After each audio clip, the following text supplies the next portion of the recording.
Hello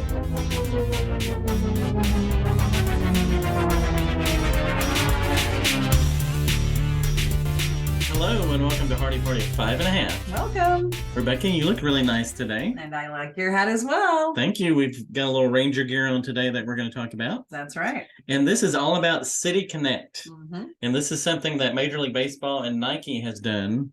And the idea is to look at each city that has a team and connect a uniform that goes with like the history of baseball in the town or just something that the town is famous for. Right. And the idea is to just like have something unique for each major league team. Yeah. Which to me, like you have some people we've talked to about this that are like, oh, this is just a money grab. Mm-hmm. The major leagues just want more money. Nike wants more money. And I'm like, yeah, they do. Which I totally understand that. But I also think it's a way to connect with younger fans. Yeah. And I think that's, especially in a game that I love like baseball, I think it's very important that we engage with the young fan. Yeah. So we're going to talk about that and how these things are helping baseball thrive and not die. Yeah. So, and what we have here, we're going to start out with a list. Like I think 18 teams have come out with their Connect jerseys, and they're coming out maybe 5 or 6 every season. Mm-hmm. So ESPN has ranked them. Their writers have ranked what they think are the top 10. So we're going to go through the top 10 really quick, and then we have a special guest that's going to take us through what the Rangers did. That's right. So who was number 10 for number the 10 ESPN? was the Arizona Diamondbacks. Now, they have a cool jersey because it's the cream color that the Rangers one is. Yeah, and which is kind of a throwback feel. Yeah, it's a throwback feel. The cream color is definitely a throwback feel. I would hate to try to keep it clean because you can't just throw some bleach on that. Have you thought about that? Well, I think you have people that work with the teams, and that's all they do is clean uniforms. Okay, well, right? I wish I had one of those around. Yeah, we need one of those. All right, so the Diamondbacks have Serpentinas written on their shirt, which I'm assuming is Diamondback in Spanish. Yeah. Or snake in Spanish. So it's kind of cool. I like the font. It's not just like super grabbing me. Right? Yeah, it doesn't pop out to me. Yeah. So, yeah. Number 9 is the Texas Rangers. So we're not going to go into detail about that one because coming up, we got this amazing guest. He's going to tell you all about it. Well, I will say one thing. It should be a lot higher on this list. It should be, in my opinion. opinion. Yes. Maybe I'm a little biased. Yeah. But. Number 8, the Houston Astros. Their jersey, is that navy or black? I believe it's navy. Okay. It looks kind of navy to me. And I really like navy and orange together. And it says Space City. It says Space City. Which so it's tying into NASA and everything that Houston's got going on. So you can see like how that connects to the actual city. Like they put some thought into that. There's not quite as much going on as could be, I think, to help like draw in some history. Yeah. But I kind of like Space City and I like the navy orange. It's not my favorite on the list, but it's up there. Okay, Boston Red Sox, which surprisingly their jersey is yellow. And I think maybe I think of the subway system in Boston, and I think that's maybe where they got the yellow and blues of the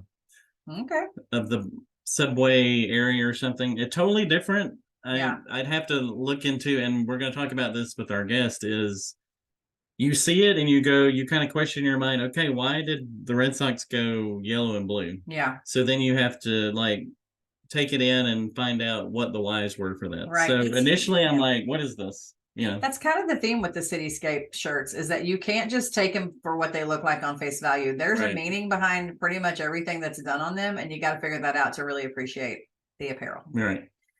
I like Padres number 6. The Padres. They kind of give me like a Cool Runnings vibe. Right. Yeah, very like Latin American. I think it's really cool. I really like that shirt. Hey, the Nationals are at number 5. What do you think of this one? It's gray with, what do you call those that you always want to see when we go to cherry blossoms? Yeah, so obviously bringing in the history of the city. Yeah. Is it a baseball thing? I don't think so. I wonder how these guys feel about wearing pink flowers on their jersey. I mean, for Mother's Day, maybe. There's a time when they wear pink, but I don't know. I like the font of the font is cool. And it has some pink in the font too. Yeah, so I don't know. It's me. And then Seattle, which just came out after the Rangers, is number 4. Number 4, and it's blue with Seattle on it. I don't know. There's something on the sleeve there that I'm sure means something. Yeah. So they've got. And they have like the pitchfork on the hat. What do you call that? Neptune. Yeah. Is that? It's what he holds, but I don't know what it's called. Is that his name? King Neptune is the king of the sea or whatever. Yep. I'm mixing up all my mythology now. So. All right, Miami Marlins. This doesn't even give me a good picture. The picture's not great, but it's like basically an orange with big cursive Miami on it. Okay. And I think it's like, to me, it's San Diego Light. Like they kind of went into the Latin American, but not as far as San Diego did. Yeah, I'm sure that the crown means something here, and the whole shape of that looks like a ghost from Pac-Man. So I'm not sure about that one. I really like Chicago White Sox. It says South Side on it. I think that's just like a cool vibe. I think it's super cool. I love the look. It's not much different than their normal uniforms though. Well, but I see where they went with it, but when everyone else did something so different than what they usually do, I would like to see, while it looks really cool, it feels like it should be their everyday uniform. Yeah. No, it's pretty cool. I like that dark gray too. It's not quite black. And now there's a controversial number one. I don't know about this one. It's the Colorado Rockies. Yeah. And it's basically dark green pants into a dark green shirt that has the shoulders are white and it's got the outline of the mountains, which to me looks like a Colorado license plate. It does look like a Colorado license plate. That's exactly what it looks like. This would not be near my number one. Nope. Not near my number one. Although it's totally different than their normal uniform. Yeah. It's just not one that's like, I don't know. I just think license plate. Yeah. Yeah. I don't know that I could say my favorite of this list is the Astros, mainly because it's the Astros.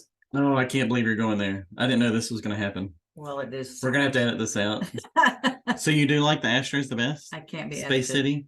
I kind of like that one, and then I like the White Sox. Okay. Yeah. What about you? I'm going to have to say, this is going to sound like I'm a homer, but after looking at all of them, I think Seattle's kind of cool to me because I like the simplicity of Seattle, and I like the blue and the gold going together. But I really do like the Rangers because it's so different than what I expected it to be. Yes. And like we're going to talk about with our guest, initially I was like, whoa, this is way too much. But now I've gotten to where I really love it. Yeah, and I think that's just exactly what I was saying. You have to know all the elements to really appreciate the thought that went in the 3-year process of thinking these through. I mean, it's a lot. It's a lot to take in, and it really does make you kind of warm up to all of it and really understand it. And then eventually you'll be very satisfied with the entire jersey. And I love it so much. So we guys hope you enjoy our interview today with Scott Biggers. He is the creative director for the Texas Rangers. First off, you better remember what that sign say before you come down here. Don't mess with Texas.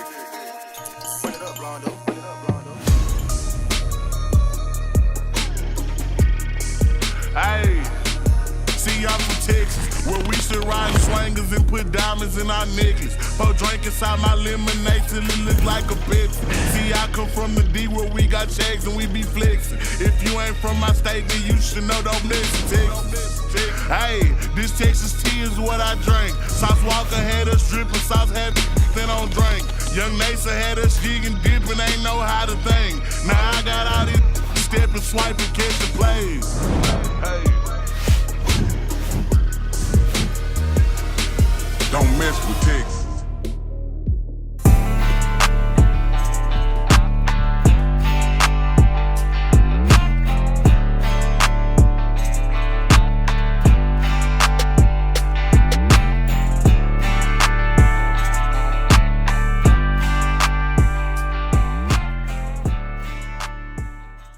Excited to have you on Hardy Party of 5.5 today. Thanks for taking time out of your day to talk to us a little bit. So we appreciate it. Of course.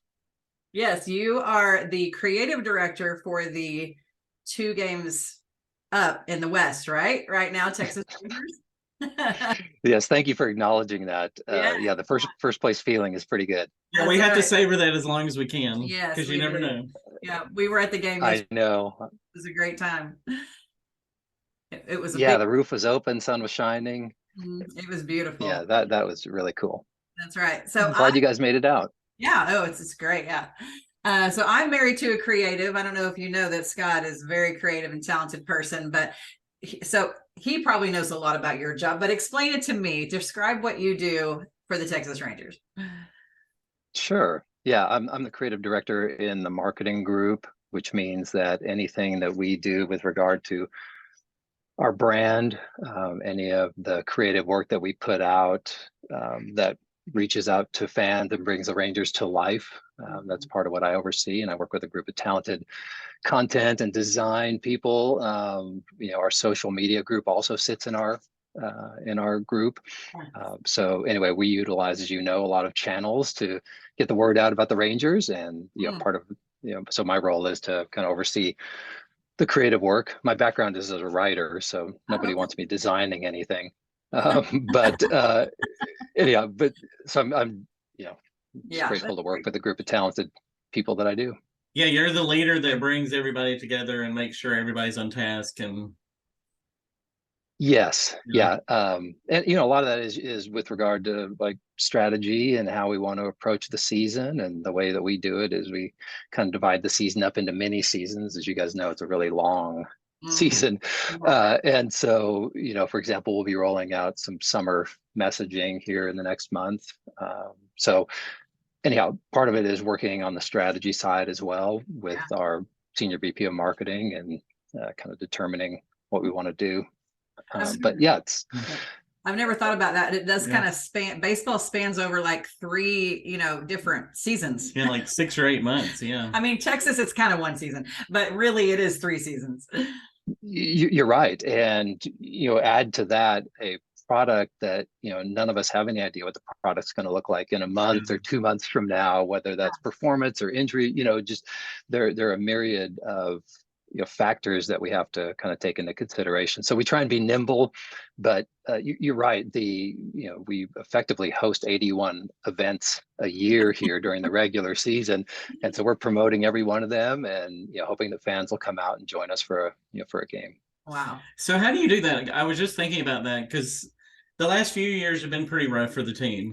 So as you get, like, you finish the season and you get to this season, which seems more hopeful. You've got a new manager, you've got an ace pitcher. So how is it different from previous years? Because you're kind of, when the team's not great, you're selling hope. That's right. And when the team's great, you're selling results.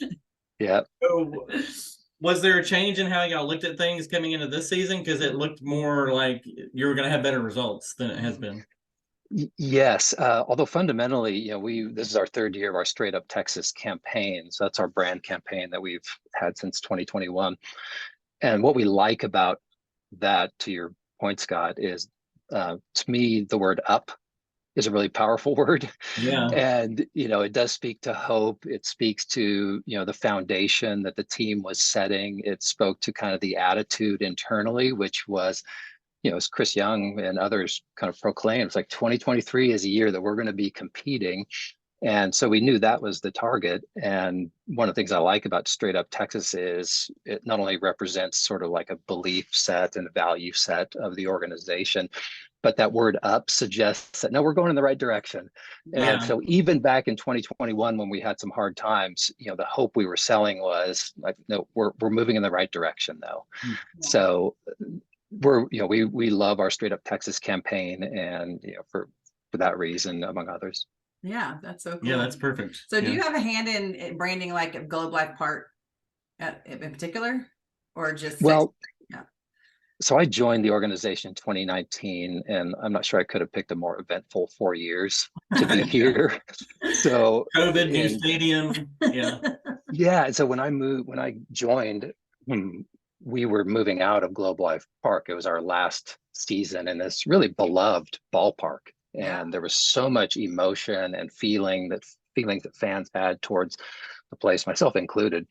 And so that was very much a, saying goodbye and, a lot of nostalgia with regard to that. But at the same time, we were looking at blueprints of this new ballpark across the street. And it's like, great. And we'd sit in meetings, a few of us here in the marketing group is like, well, how many have built a ballpark before? And like, there weren't many hands raised. Yeah. So in that instance, we did have a strong hand in that, because as soon as we'd see the blueprints, it's like, okay, there's some walls that we can work with and tell stories on. And so to think of a ballpark, as we often do with things like uniforms as well, like we just think about these canvases for storytelling, and a ballpark is really a remarkable space to do that in. So we had a heavy hand in determining what goes on the walls. We worked with a lot of people internally, with the architects, just sort of determining like, what's the feel we're after. Yeah. And, we wrote, it was supposed to launch opening day 2020. We had this manifesto, or sort of the voice of the new ballpark, welcoming fans and making a distinction between house and home. So, for us, everything, all the decisions that were made on the architecture side were like everything, how do we make this feel more like home? Yeah. And so a lot of our creative decisions were fueled by that. Of course, no one ever saw the manifesto because we opened to cardboard fans, and 2020 was nothing like any of us envisioned. That's right. But it was, to answer your question, yeah, we did have a hand in kind of how this place, Globe Life Field looks, and it was really fun to say goodbye to Globe Life Park. There were just countless memories that we encountered from fans, and just these rich stories. It was it was really cool. Well, why we were so fond of Globe Life Park is, were you at the stadium before that? Because we sat on a lot of metal bleachers. Stadium, yeah. That's why we love that stadium so much, because it bailed us out from like sitting on hot metal bleachers. Oh, it was so hot and so terrible. So I know. Yeah, so we remember that change, and it was so nice. And then we also, got to take a tour of the new stadium, and I love all the nod to the speakeasy is probably my favorite. Yeah, that's pretty cool. Probably my favorite part of the new. Yeah, the speakeasy is a really cool place, and it was a ton of fun for us to kind of work with. Again, I didn't have any hand in the decor or the theme of that place. But it did seem an appropriate place to post some of those photos where it's like, oh, the Rugi Punch and Nolan, taking it to Ventura, and some of those moments in Rangers history, we call that wall Ranger Danger. And, just kind of the more colorful moments in history that seemed befitting of a speakeasy. Yeah.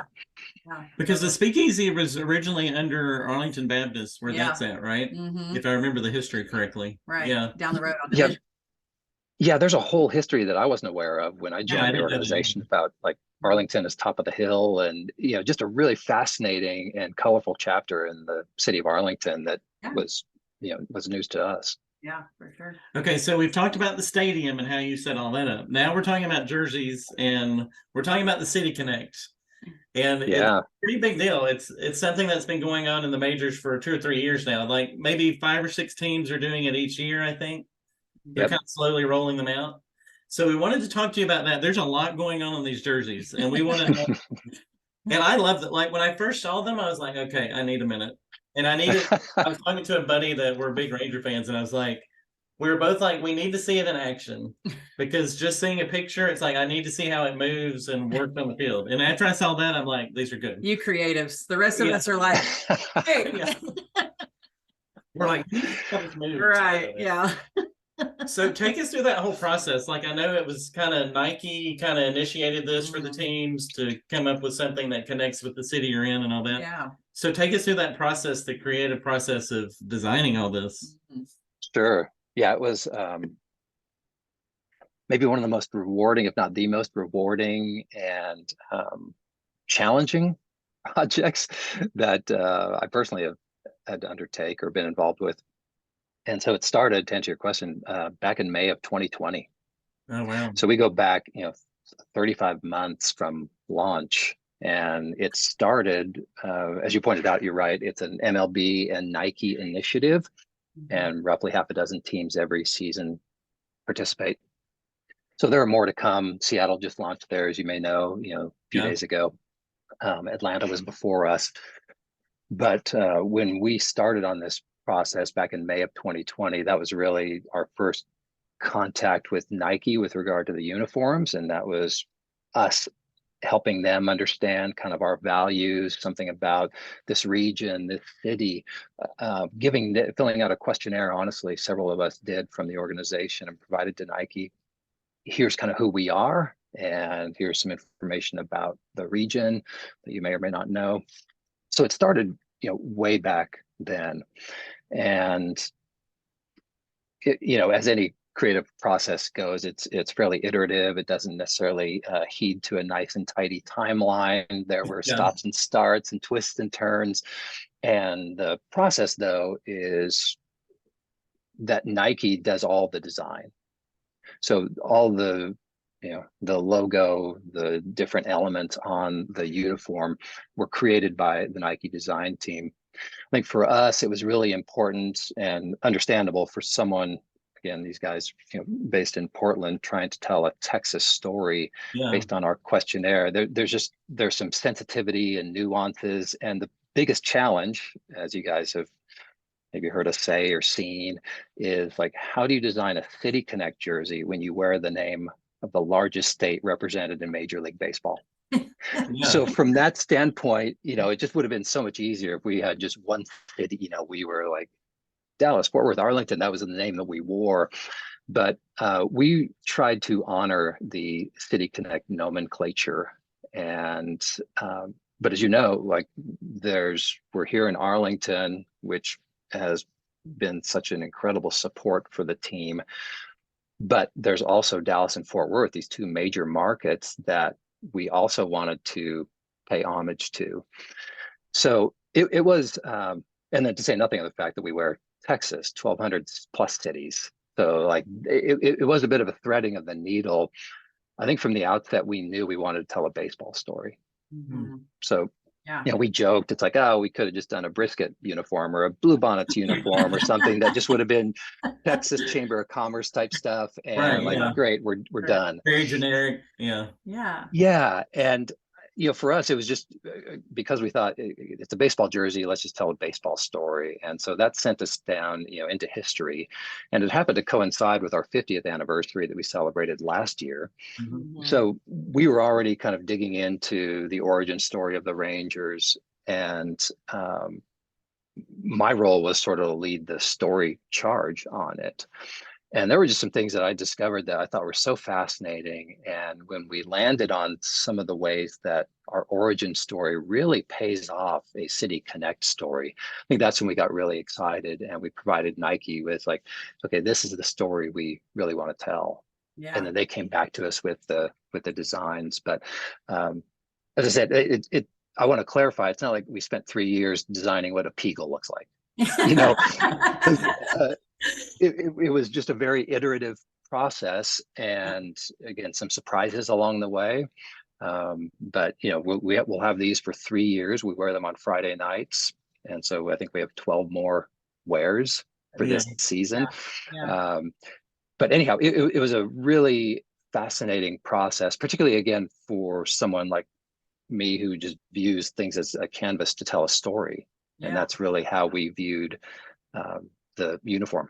Yeah, for sure. So from 2020, when did it get locked down and they started making them? When did you know, okay, this is the final design? It was, pretty close to the beginning of 22. Okay. So I think it was late 21 when we had a really good sense of what it was going to look like. And so and then after that, it's just some fine tuning, some small tweaks, moving of positions maybe, but but you have to allow for that kind of lead time. If you may recall, there were supply chains issues happening, and so the deadlines were fairly aggressive in terms of, even though you're not rolling out till April of 23, we need to know by it's like 16 months in advance or whatever it was, to allow for manufacturing, to allow for all the merchandise that goes with it. So it was a long process, and probably the hardest part was not being able to tell anyone about it. You're sitting on it for a year. Wow, that's crazy. Yeah, and we just came to affectionately call it the burden of secrecy that we all bore. And quite literally, when we launched, I sent my family a text message with a link to our website. It's like, well, here it is. So your family didn't even know. You couldn't even tell them. Like, no, this is spy stuff here. And we decided we'd make terrible spies. Yeah. And we're so they knew I was working on something, but I think all of us internally, because as you guys have probably seen, like many teams, including Seattle and Atlanta this year, they had leaks, and so many of the teams had leaks from various sources. And I think all of us internally just said, well, we're not going to be the source of the leak. If it happens somewhere else, then it's out of our control. So we were pretty cautious about it. Of course, internally we shared it with all the people that we felt like, kind of needed to know, and, including ownership, and they were really excited about the direction we were going. But yeah, that was one of the hardest parts, was just not being able to tell anyone about it, particularly when Scott, like when you get excited about a creative solution, it's like, I kind of want to tell people. Yeah. And, we just couldn't. Just couldn't. Yeah. I feel like you're in the FBI for a little while. Like, yeah, dear, I just can't tell you what You we're just working can't on. tell me. I Yeah. can tell you. very hush hush, man. Yeah. Yeah. So, Scott, are you a native Texan? I grew up in Southern California. Okay, so yeah, you hit the nail on the head when you talk about like the whole Dallas Fort Worth, and we're here in the middle in Arlington. And I mean, people outside of here, I find we travel a lot, and they don't really understand Dallas Fort Worth being two different cities and their proximity to each other, and understanding that all the fun stuff's in Arlington, all the big fun stuff's in Arlington. So you hit the nail on the head. That's interesting, because the people in Dallas got certain feelings about it. The people in Fort Worth have certain feelings about it, but then we don't have the Arlington Cowboys. We have the Dallas Cowboys, and people feel a certain way about that. And so that's a big deal. So is that where like the campaign title for the Metroplex kind of came from? Yeah. And you're right. The sensitivities we were, acutely aware of. And so we wanted to make sure we were honoring Arlington, while also kind of recognizing the area, like you said, the Metroplex. So we've got a couple of lines that we use with City Connect. For us, the primary line, and it's on our website, and it's a play on City Connect, because again, for us, we didn't feel like City Connect was totally appropriate. If there was a State Connect, we would have adopted that, but that wasn't part of the nomenclature. Yeah. So for us, we wanted to, again, be aware of those sensitivities. And so our main line is that we connect cities. Yeah. And that there's a few reasons, or, kind of there's a little bit of thinking behind that. One is that is our origin story with the Dallas Fort Worth Spurs. Yeah. Connected Dallas and Fort Worth to pave the way for the Rangers. And if I'm to, again, there's a lot of elements on the uniform, but our one sentence that I think describes it all is that Arlington connected two cities with a rich baseball heritage to pave the way for the Rangers. Like, that's in a nutshell, that's our story. So we connect cities was really important for us, just to get that out and help people understand kind of the why behind some of the choices we made. Yeah. And then if you think about, again, 81 times during the regular season, the number of cities that are represented here, like quite functionally, we connect people from all kinds of cities. And in the summer, that grows exponentially with visitors to the area. And then if you think about our Texas that we wear on our chest, like, there's Rangers fans probably in most of the 1,200 cities. So there are a few layers to that. So we connect cities was an important one. For the Metroplex was sort of our rallying cry, or just a reminder to fans that, again, with any uniform, we're designing it for the fans. And we want this to represent the fans, and them to be proud of the fact that we're wearing it and representing. And then there's a subtle nod to one of the characters in our story, the primary character in our story, Tom Vandergriff, where, the former mayor of Arlington, who was so instrumental in getting us here, he actually coined the term Metroplex. Oh. And so that's just a subtle nod to Mayor Vandergriff. Yeah, I didn't realize that. Well, and y'all had if you think of other teams, like I think of Seattle and Atlanta this year, to me, they have an easier job, because y'all had to think of the whole area. You have to think of the whole state, pretty much. You're talking about 1,200 cities, and how do you take pieces of all that? Texans are passionate. Thank you. And I think sports fans in general are. So when you start messing with their uniforms and their teams, it can get a little dicey. Yeah. Because, like you say, people get very territorial about that. Yeah, that's so y'all done a great job of like opening this up, and you've got a piece of something for everybody. Yeah, love it. Yeah. Thank you. And thank you for recognizing the challenge. My appreciation has grown for those who do that. And before we launched, there was a small leak. Our socks got out. And so based on that, we saw a lot of speculation. Yeah, how about that? Because the socks were kind of like, they looked like they were red and black. It was a great photo. There was a spur on it. And so people were speculating what it might be. And in the midst of this speculation, we would hear local writers, radio personalities kind of talk about like, wow, what are they going to do? Like, this is a hard one. And so I was always grateful to have that sense of empathy before we were released, just that people would recognize, well, at least it's, to your point, like it's not just the name of one city that we're representing. So that's what made it a really kind of big challenge. Yeah.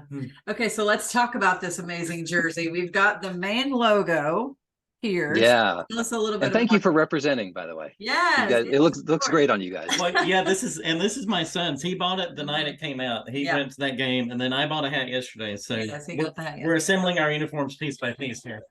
I love it. I love it. Yeah, I just brought the baby into the picture. I mean, it's just pull cowboy Texas, it just fit. So the main logo here, which is adorable. It's so cool. So tell us a little bit about that. What was your thoughts here? Sure. Yeah, we so as part of the process with Nike, we provided with them, once we established we want to tell our origin story. Yeah. They were, they became aware of it. So they had their own mood board, but we did our own kind of mood board and went back to, when we think about rich baseball heritage, we think about, the Fort Worth Panthers or Cats. So they became the Cats in like the 30s.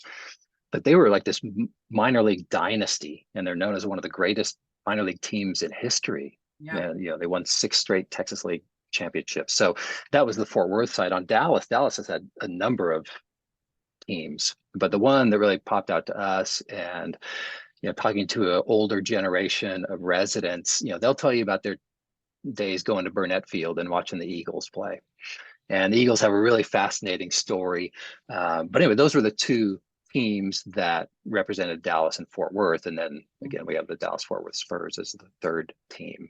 But with regard to the logo, I mentioned the Eagles because the T is a kind of this old English that was borrowed off of the Dallas Eagles cap that they wore in the 50s. Okay. And so think like, it's kind of like the Detroit Tigers, sort of that style, a bit of old Gothic. Yeah. And so the designers at Nike borrowed from that kind of to create the T, and kind of carried it through with the X, and they added that crossbar through the X, just to give it like a little bit of an attitude. And then also at the end, you see the spur, which is a shout out to the Dallas Fort Worth Spurs. And, I would say overall, if I go back to the goal of City Connect, which is expanding the fan base. And so it's reaching, a younger audience, maybe like your son, who kind of sees it and can almost kind of claim it as their own. It's not their dad's, like my son, who really likes the look. For him, some of it's probably like, oh, it's not my dad's Rangers. Like, this is the look that I'm going to kind of gravitate towards. So a lot of the choices that were made, and the TX is a good example of it, and there's like a touch of modernity to it. So while the cream color is meant to evoke a bit of the throwback days of the Eagles and Spurs and Cats, the designs err on the side of like, there's a touch of modernity to it. So we want to make sure that it feels like, while we honor the past, we want to look towards the future. And that was really important for the designers at Nike and for us too. So, so yes, that's our main logo on both the hat and the jersey. Yeah. So we have 421 on the back of this hat, and I think it's on the back of on the inside of the inside of my shirt. So where does 421 come from? Yeah, well, 421, this is a way for us to kind of pay homage to Texas history, to baseball in Texas history, and then to Rangers in Texas history. Now, if I start at the beginning, April 21st is San Jacinto Day. And after I moved here from California, I started to understand like what that means to Texans. And that's obviously a really important date in the history of Texas. April 21st, one of the things, April 21st, 1972 was our first home game for the Rangers. So our first game at Arlington Stadium. And what's interesting about that is that was only the case because there was a labor issue in Major League Baseball, which delayed the original opening day a few days from to 421. And as we were researching this, and by we, I say I, because like I dug really deep into history and kind of geeked out on this stuff.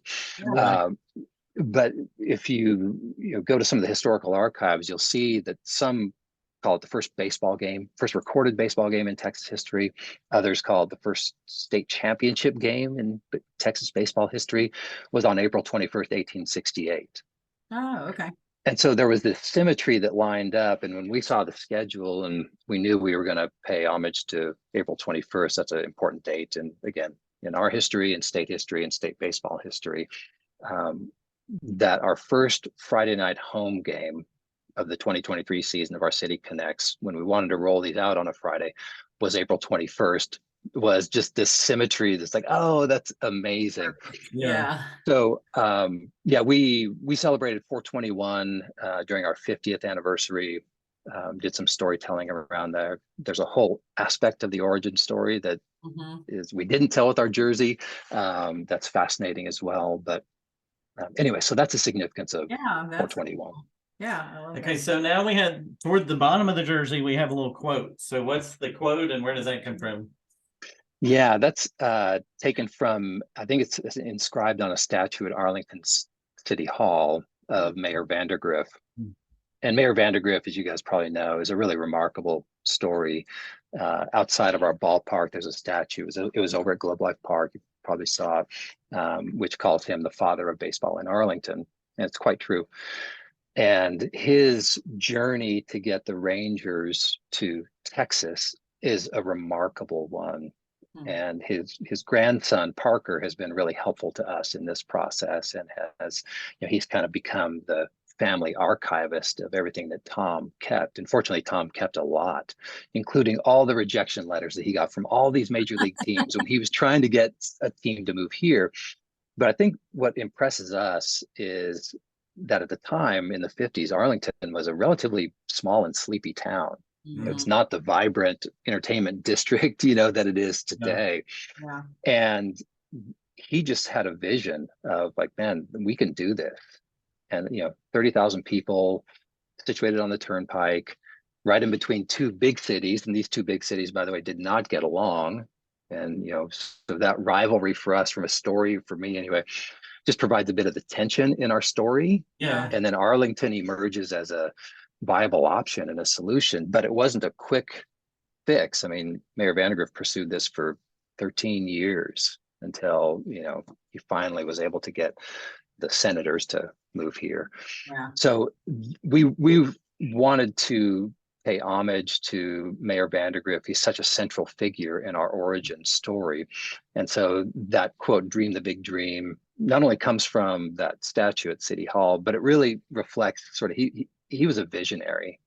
And to talk to people who knew him, they would just tell you, like, he saw things that none of us saw. And he saw the potential for this region when very few others did. And so it really is like I love the story of Tom Vandergriff. He characterizes, if I go back to Straight Up Texas, for us, he's exhibit A of our Straight Up Texas campaign. Optimism, resilient, proud of this region, fearless. So there's a lot of traits that he embodied that we love to celebrate. Yeah. Because not everyone would stick through 13 years of being rejected. It's like, no, when you go, maybe this isn't a good idea. Maybe I should try something else. But it's good. Exactly. Because it's totally what Arlington is now. Yeah. What he was doing is exactly what Arlington is. So it's And I was telling someone a story not long ago when I was in the gift shop buying a Peagle hoodie in our Grand Slam team store. Standing just a few feet from me was Tom Grieve, Mr. Ranger. Yeah. And Tom, of course, he voiced our explainer video to help people understand, kind of our uniform and the choices we made. But when I was standing there and talking to Tom, we were talking about the City Connect program and the collection, and he talked about how the city of Arlington, not only did Tom see these things, but he knew how to get things done, Tom Vandergriff, and how that really has been passed. That's just maintained as a core tenet of Arlington. Like, it continues to be a city, like the American dream city, that gets things done. Yeah. And I thought that was a really interesting observation, and again, definitely worth celebrating. Yeah. So even on the pants, like you see the pinstripe, what is even the stripe down the leg means something, right? There's a symbolism to that as well. Yeah. It does. Yeah. There, every element has a reason, a why, and that in particular ties back to the Dallas-Fort Worth Spurs. They had this, I'm not sure it ages particularly well, but if you go back to a program from 1965 of the Dallas-Fort Worth Spurs, you'll see their Spurs was written in sort of this lariat. Okay. Font. And so the designers at Nike thought that was a really interesting way to kind of pay tribute to the Spurs in that way. And then also on the pant is the actual kind of reimagined Spur logo that they used when they were in existence from they just preceded the Rangers. Yeah, that's so cool. Okay. Finally, we have to talk about the Peagle. And let me tell you. Let's talk Peagle. Let me tell you. It's brilliant. It's brilliant. My 20-year-old son, the one that owns this jersey, and we coach a 12U baseball team. This past Saturday, we had a game at 11 o'clock in the morning, and we meet, and at the end of every half inning, and we're putting our hands in, and they're 12U, they're not little kids, they're big enough, and they get to say, what are we gonna yell? All hands in, go team, whatever we're gonna say. And we said Peagle more times than I can even think. This past Saturday, it is permeating little leagues all across the Metroplex and probably further reaching in Texas. We don't even know how big the Peagle is. They all love it. Ready? Peagle power. Peagle power on 3. 1, 2, 3. Peagle power. So tell us about the Peagle. Yes, the Peagle. I am delighted to hear that story. Yes, that truly makes my day. Yeah. The Peagle is, again, shout out to Nike, because when we told them, here's the story we want to tell, and a large part of our, just the baseball heritage from Dallas and Fort Worth is, the Panthers and the Eagles. And so they came back with this, what we, quickly dubbed the Peagle, this mythical creature.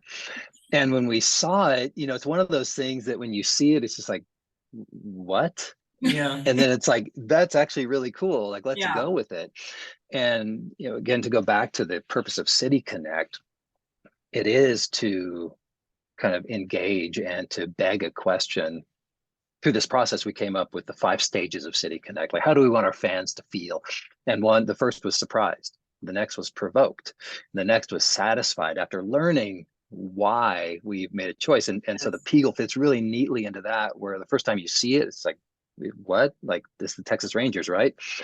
And then when you understand kind of the genesis of it, or the why behind it, like it makes sense. And it has been, and we knew it would be the element that got the most discussion, just because, I'm not sure there's anything particularly Texas or Rangers about the Peagle, just on its own objectively.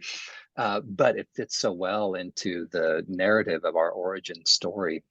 And so when we saw it, it was, we were really delighted. Travis Dillon, our senior VP of marketing, recalls that, that moment of nervousness, sharing it with ownership, just like, this could go one of 2 ways. Right. Yeah. And one is not really good. But they totally got it and understood it and embraced it and loved it. So it has been fun to see it sort of take on a life of its own. And for us, it's like, okay, let's not get in the way of this. Let's let it flourish. And but I think it's safe to say we'll be seeing more Peagle merchandise here sometime in the near future. Totally down with more Peagle. Yeah, exactly what you wanted to happen happened with me, which was I was surprised, and then I was provoked, and then I was satisfied. Exactly what you said is all the emotions I went through. I was like, what are y'all saying? And then I finally got to figure out, and now we're yelling it in our huddles at the end of Peagle power. Yeah. Yes. So it has done exactly what you wanted. I know it, and that it coincided, our launch on 4/21. We didn't win that game, but the next day when Adolis had his monster day, and then just to see how much of it was attributed to Peagle power was really satisfying. And so it's just become, we have a ton of fun with it up here. I think I saw on Reddit someone had actually 3D printed a actual Peagle, like dimensionally accurate. Yeah. And there's all kinds of theories as to its origin and whatever. So it's been really fun to see come to life. So how did the team react when they got their first look at the jersey? Were you around for that? Well, for some of it, Okay. we revealed it. So as I mentioned earlier, it was a secret to Yes. everybody. It was sort of a need to know basis.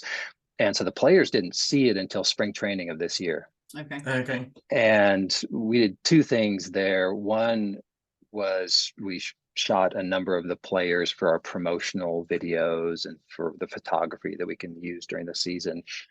So there was a handful of players that we, were going to use for that. But then, it's like, man, we really didn't, part of it felt unfair to give them the burden of secrecy. And it's like, let's just share it with the entire team, which is really different from the way other teams have done it. So I think, there have been a few others that have done it, but most have not done it that way. And the players were very positive on it. And it's one of those things that I think we all have experienced, that once you know the story, they become even more enamored with it. So it was a really positive response we got from them. I'm really glad that we shared it with the entire group in surprise. Yeah. And they understood the assignment. Like, there were no leaks coming from the players. Yeah, I was gonna say, but how did they feel about not being able to say anything? Yeah. Yeah. Yeah, I think they honored it, and we just respectfully asked, like, no phones, like, let's not take any pictures of here, just file it away, and soon enough it'll be public. But so yeah, they reacted well. When we were shooting some of our players for our promotional pieces, it was interesting to talk to each of them, and some of them reacted really, like John Gray was absolutely in love with them. For guys like Martin Perez and Josh Young, the cream kind of took them back to wearing cream from previous. Yeah. For Martin, it was in Venezuela. He wore like a cream, and they won a championship, and so he was like, "Oh, these give me championship vibes." Cool. And Josh reminded of his playing days at Tech. So it was a really great response. I think a lot of it, quite honestly, was around how do I pair my cleats with, how do I accessorize, right? Yeah. What goes with this? The dark pants. That's So our art director Cole Smith like mocked up, like, okay, great, here's what it looks like with red and with pitch blue and with cream, and so that was fun to do at spring training. Just sit down with the guys, and it's like, well, here are some options. And so anyhow, and that largely was around kind of the dark, the pitch blue pants that but again, that too is one of the bold choices that we wanted to make as we think about kind of the spirit of the City Connect uniforms. Yeah. Well, it's just amazing in social media time, in this era of social media, that y'all kept it so secret. Yeah. That's impressive. That's impressive. Yeah. Yeah. And we searched every day, particularly as we got closer to the date, it was a popular search term here, just to see if anyone was like, we saw a lot of guesses, saw a lot of early designs, serious and not so serious. Yeah. And so we were delighted that it didn't leak. So when the socks were leaked, like, how much time do you spend thinking about who did that? And what happened to them? Or do you just skip over it? You skip over it and you move on, or are you like, we got to figure out who that was? Well, I think I'm not exactly sure, but we weren't the only ones. But all 6 of the teams, their socks leaked. And so interesting. Yeah, so somewhere along in the manufacturing process, that's what happened. Yeah. That's so we weren't targeted. I think it was just okay. Yeah. They weren't trying to bring the Rangers down. Right. It was all teams. And on the uniform, exactly. you have your own thoughts on the coloring, and like you're saying, how they're going to accessorize. Like a batter would come to the plate and you'd be like, okay, I really like it with the red shoes with or something. More red. Like you've got your own like thought of like how that looks cohesive to you. I'm sure everybody has their own thoughts on that. So that's super interesting. Yeah, and the red is what Nike calls a speed red. And like, I love, so seeing the swoosh, on your jersey, like how it pops, and then the number on the back. And that too was like, that typography comes from a medal that the Fort Worth Panthers won in 1920. Oh, wow. So again, there's just like a kind of a reason for everything. But yeah, the red, we love, the way it accessorized, like it looks pretty cool. Yeah. Yeah, it makes it all pop. Yeah. So we did very informal Instagram scientific poll I here. saw that. Yeah. Yeah, and because you talk about provoking, and no matter what you do, there's going to be people that love it, and then there's going to be people that like what is happening here. Yeah. So Of in our course. poll, 45% of the people loved it, which I was one of those. It took me a minute to get there, like I said. 18% didn't like it, and 27%, which you were kind of in that. You voted, I was like undecided. Like I still haven't really figured it out. So as a creative, I know how it is. Like when you're putting, no matter how many people are working on it, you feel like you're putting part of yourself out there when you're creating something. So what does it feel like? You're working with a passionate fan base. What does it feel like when you're putting it out there and you know, okay, we're going to get reactions. Some are going to be good, some are going to be bad. So what does that feel like when you know you're going to get reactions like that? I love the spirit of that question because it was something that we grappled with, and I grappled with particularly. I think the positive side is the word to use. Like, it's a passionate fan base and they care. And so the worst would have been to releasing them to crickets and no one caring and apathy. Right, yeah. So hate is not the opposite of love; it's apathy. Yeah. And so at least it provoked, it got a reaction. Yeah. And I think intellectually, like again, we having lived with this for 3 years and watching the reaction to other teams that went before us, uniforms are just they're a lightning rod. Yeah. And it's going to get a reaction. And you realize that it's more than just laundry. Yeah. Right, that it represents something that is near and dear to our fans. And so, on the positive side, I guess I would go in that direction, that it was good to like see that at least people are paying attention and they care. But again, intellectually, we knew that we were not going to please everyone. And in fact, that we'd probably get a pretty strong, early backlash, which happened. Yeah. And and so while intellectually we knew it was on every brief that we wrote and just kind of preparing everyone, but still, like emotionally, you're right, Scott, like it hurt a little bit because right, yeah. you want everybody to like it, but that's not possible at the same time. Of course, yeah. And we entered in, I'm sure the same with the other teams, like nobody enters into this lightly. You sort of understand, like, people care about this stuff and people will have a reaction. And so you want to come as close to, to pleasing, your fans as you can. And so I think, it was hard to come to grips with. I think what's been gratifying is that you just had this knee-jerk reaction, let's call it through civil and measured discourse that we see on Twitter.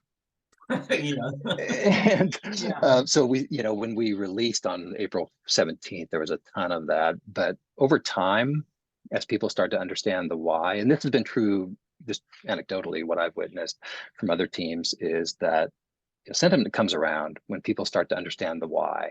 And it's like, oh, that's why they made those choices. Like, now I understand. So, those last parts, the 5 stages beyond satisfied is like schooled, like now I understand, and stoked. It's like, great, I'm really excited about this. Yeah. So, we haven't got to stoked level with everybody, but we're working on it. And, honestly, that's one of the reasons I'm really glad to be on with you all, is just a chance to be able to spread the story and help people understand sort of the why behind the choices we made. Absolutely. But so on the 21st, what was it like for your creative team to finally, like, you're seeing all these efforts on the field now? So what was it like for y'all? Yeah, it was incredible. There were actually a couple of days that kind of were surreal. One of them goes back to spring training when we actually saw players through our shoot wearing the jerseys. Yeah. So, up until now, we'd seen samples. Most of it was just 2D flat art. And now to see actual Major League Baseball players in these was amazing. And we could literally tell everyone, it's like, those look really good. Like, those look good on you. Yeah. And then when we released on 4/17, most of us were in the team store, just kind of watching the fan reaction, seeing how they were interacting. We got to tell our story through some media outlets. So that was a really special day. Although, again, we sort of had to withstand some backlash and, people who weren't so stoked on our new uniforms. But yeah, the 21st was a super special day. our 421, here we sort of think of it now as a bit of a holiday. And so we had our whole front office gathered.